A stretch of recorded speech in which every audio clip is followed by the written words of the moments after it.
Hello everyone, সবাই কেমন আছো? আশা করছি সবাই ভালো আছো। আমিও ভালো আছি। তো চলো আজকে কি রান্না করছি একটু দেখে নাও। আজকে কাতলা মাছ করছি, তোমার ফুলকপি আলুর ঝোল, পাতলা, না বেশি ঘন না বেশি পাতলা। তার জন্য আমার 4টে পিস কাতলা মাছ ছিল, তাই সেটা নিয়েছি। ওখানে ধনেপাতা কুচি, ওখানে লবণ, ওখানে বাকি গুঁড়ো মশলা, ওটা তোমার আলু, ওটা তোমার ফুলকপি, টমেটো, পেঁয়াজ আর সম্বরা, তেল, আর এখানে আছে কাঁচা রসুন, আদা আছে, শুকনো লঙ্কা, কাঁচা লঙ্কা আর কাঁচা জিরা। এটাকে পেস্ট করে নিতে হবে। তো চলো আগে আমরা মাংসটাকে মেখে নিই ভালো করে। তো হলুদ আর লবণ দিয়ে মাছটাকে ভেজে নিব। তো মাছগুলোকে দেখো ভালো করে মাখিয়ে নিতে হবে। তো লবণ আর তোমার হলুদ আর তেলটা দিলে একটু ভালো হয়, কারণ তেলটা মাখালে ভালো হয়। দেবা যখন মাংস তোমরা ম্যারিনেট করো তো একটু তেলটা দেয়। তো ভালো করে মাছটা মাখিয়ে নিই। তো মাছটা মাখালাম ভালো করে লবণ টবণ দিয়ে। কিছুক্ষণ এখানে যে তুমি 20 মিনিট কি 30 মিনিট রাখতে হবে মাখিয়ে তা না, এটা কিছুক্ষণ থাকলে যথেষ্ট। তা করতে করতে টমেটো পেস্টটা করে নিই। তো মিক্সিতে টমেটো রেখে দিলাম, এবার পেস্টটা করে নিব। তার আগে এখানে যেটা তোমার আদা আর রসুন আর শুকনো লঙ্কা, কাঁচা লঙ্কা আর কাঁচা জিরা ছিল, ওইটাকে পানিতে আগে ভিজাতে দিয়ে দিই। তো এখানে পানিতে ভিজাতে দিয়ে দিলাম, আর ওইদিকে ফ্রাই প্যান বসিয়ে দিলাম। তো ফ্রাই প্যানটা আমি আগে থেকে গ্যাসটা অন করে দিয়েছিলাম, যেন আগে থেকে গরম হয়ে থাকে। তো তেলটা দিয়ে দিলাম। তেলটা দেওয়ার সঙ্গে সঙ্গে কিন্তু তেলটা গরম হয়েই গিয়েছে। তবুও আমি হাতের ওপর তেলের ওপরে, ফ্রাই প্যানের ওপরে হাত দিয়ে দেখলাম তাপ উঠছে কি না। তো হ্যাঁ, গরম হয়ে গিয়েছে। তো এক এক করে মাছগুলোকে চলো দিয়ে দিই। তো এক এক করে মাছগুলো আমি ফ্রাই প্যানে দিয়ে দিচ্ছি। তো তা করতে করতে আমরা পেস্টগুলো করে নিই চলো। তো দেখো টমেটো পেস্টটা হয়ে গেছে এখানে। তো একটা বাটিতে রেখে দিই। আর তারপরে ওখানে তোমার যেটা জিরা আর লঙ্কা আর রসুন, আদা কুচি এগুলো ছিল না, এটাকে পেস্ট করে নিতে হবে। আর ওইদিকে মাছ তো ভাজাই হচ্ছে। তো মাছটাকে এপিট ওপিট তো নাড়তে হবে, না দেখলে তো তোমার পুড়ে যাবে, লেগে যাবে। তো আমার ফ্রাই প্যানে না মাঝে মধ্যে মাছগুলো লেগে যায়। তো নাড়াটাড়া করে এখানে পেস্টটাও হয়ে গেল। এই পেস্টটা হওয়ার পর এবার তোমার আর একটা আছে, সেটা হচ্ছে পেঁয়াজ বাটা। তো পেঁয়াজটাকেও বাটা হয়ে গেল। এবার তোমার মাছগুলোকে এক এক করে তুলে নিতে হবে। এর থেকে কড়া করলে না ঝোলগুলো সহজে ঢুকতে চায় না। তো না বেশি নরম আছে, না বেশি তোমার কড়া আছে। তো তা করতে করতে পেঁয়াজের পেস্টটাও হয়ে গেল। তো ওইটাও বাটিতে রেখে দিই। তারপরে তোমার আবার আলু ভাজাতে যেতে হবে, আলু ভাজতে হবে, ফুলকপি ভাজতে হবে। তো এগুলো তো রেডি হয়ে গেল, বাটাবাটিগুলো রেডি হয়ে গেল। এবার আলুটাকে ভেজে নিই। তো ওই তেলে আলুটাকে ভেজে নিলাম। তো আলুটা না একটু লাল লাল করে ভেজে নিবা, এপিট ওপিট করে ভালো করে। কারণ 30-40% আলু এখানেই সিদ্ধ হয়ে যায়, তো রান্না করতে আর দেরি লাগে না। তো দেখো, আর হালকা কিন্তু লবণ দিয়ে দিবা, সিদ্ধ হবে। তো এপিট ওপিট করে নাড়াচাড়া করে আলুটা বেশ লাল লাল হয়ে ভাজাই হয়ে গেল। দেখো লাল হয়েওছে। তো এই তেলেই আবার ফুলকপিটাও ভেজে নিব। তার আগে আলুটার তোলাটা কমপ্লিট হয়ে যাক। দেখো আলু ভাজা হয়ে গেছে। এবার ওই তেলেই ফুলকপিটা দিয়ে দিচ্ছি।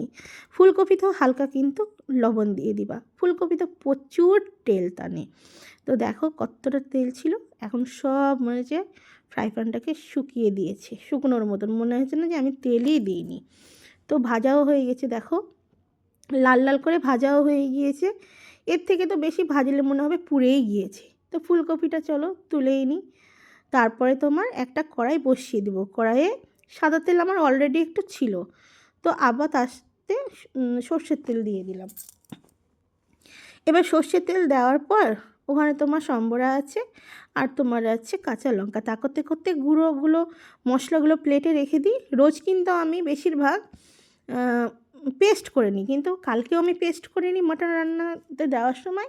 আর আজকেও কিন্তু আমি পেস্ট করব না, আজকেও শুকনোগুলোই দিব। তো শুকনোগুলো সব রেডি করে রেখে দিই। তা করতে করতে ওখানে আমি ফোড়নে পেঁয়াজ বাটাটা দিয়ে দিই। এখানে পেঁয়াজ বাটাটা দিয়ে এখন পেঁয়াজ বাটা তো কষতে হবে, না কষলে তো একটু পেঁয়াজের যেটা গন্ধ থাকে সেটা তো গন্ধ থেকেই যাবে। তো পেঁয়াজ বাটাটাকে কষতে লাগলাম।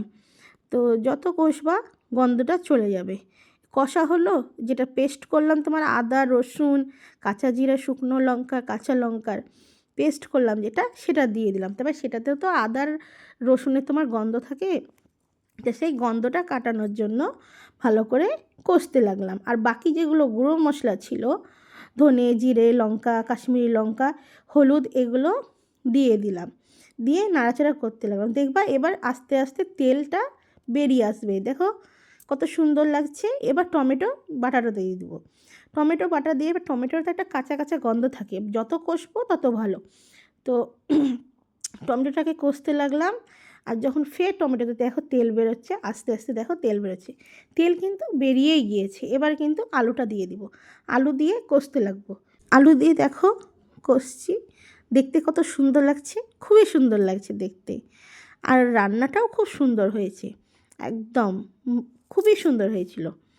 তো আলুটা কষার পর এবার ফুলকপিটাও দিয়ে দিতে হবে। আলু ফুলকপি একসঙ্গে কষলেই তো ভালো হয় না, কারণ বললাম না তোমাকে যত কষবো তত ভালো। রান্না কিন্তু অ্যাকচুয়ালি কষার ওপর নির্ভর। ফাটাকসে একদম নেড়েচেড়ে নিয়ে জল ঢেলে দিলে তো আর রান্না হয়ে যাবে না। যত কষা হবে তত তরকারি হোক মাংস হোক সবই তোমার টেস্ট লাগবে। তো এখানে কিন্তু আমি গরম পানি দিয়েছিলাম, গরম পানি করে রেখেছিলাম সিদ্ধ হবে বলে, না তো এখনকার ফুলকপি তো সহজে সিদ্ধ হতে চায় না। তারপরে জল দিলাম আন্দাজ মতন, তোমরাও আন্দাজ মতন জল দিয়ে ঢাকনা দিয়ে ঢাকবার, বারে বারে দেখবা সিদ্ধ হয়েছে কি না। তো আলুটা প্রায় সিদ্ধ হয়ে গেছিলো আমার, আমার ফুলকপিটা একটু দেরি হয়েছিল। তো তোমার আলুটা দেখো, এমনিতে তরকারিটা দেখতে খুব সুন্দর লাগছে। তো তোমরা কিন্তু বারে বারে দেখবা ঢাকনা দিয়ে আদৌ ফুলকপিটা সিদ্ধ হয়েছে কি না। আমার তো সিদ্ধ হয়ে গেছিলো দুবার ঢাকনা দেওয়ার পর। মাছগুলো দিয়ে দিলাম। এবার মাছগুলো ভালো করে দিয়ে আর একটু ফুটিয়ে নিতে হবে। এবার দিব তোমার কুচনো ধনিয়ার পাতা। ধনিয়ার পাতা না দিলে তো ভালোই লাগে না, ধনিয়ার পাতা তো দিতেই হবে। আর না দিলে তো টেস্টই লাগে না। আমি তো প্রতিটা রান্নাতেই তোমার ধনিয়ার পাতা দিই। তো ধনিয়া পাতা দেওয়ার পর এটা কি বলো তো, এটা হচ্ছে গরম মশলার গুঁড়ো। গরম মশলার গুঁড়ো দিয়ে একটু ফুটাতে দিলাম। ফুটানোর পর তোমরা দেখবা লবণ টবণ কেমন হচ্ছে। কেউ ধরো লবণ বেশি খায়, কেউ কম খায়। আমি কিন্তু একটু লবণটা কমই খাই। আমি অতিরিক্ত লবণ খেতেও পারি না, অতিরিক্ত ঝালও খেতে পারি না। তো দেখো এই ঝোল যে অনেক ঝোল লাগছে তা না, যখন নামিয়ে নিব তখন ঠিকই থাকবে। তো আমার রান্না কমপ্লিট। তো এবার বাটিতে আমরা তুলে নিব। তো আমার রান্না যদি তোমাদেরকে ভালো লাগে, আমার রেসিপি যদি তোমাদেরকে ভালো লাগে, তো এরকম রেসিপি পাওয়ার জন্য আমাকে লাইক কমেন্ট সাবস্ক্রাইব করবা। আমার ভুলচুক কিছু হলে আমাকে মাফ করে দিবা, ছোট বোন হিসাবে মানিয়ে নিবা।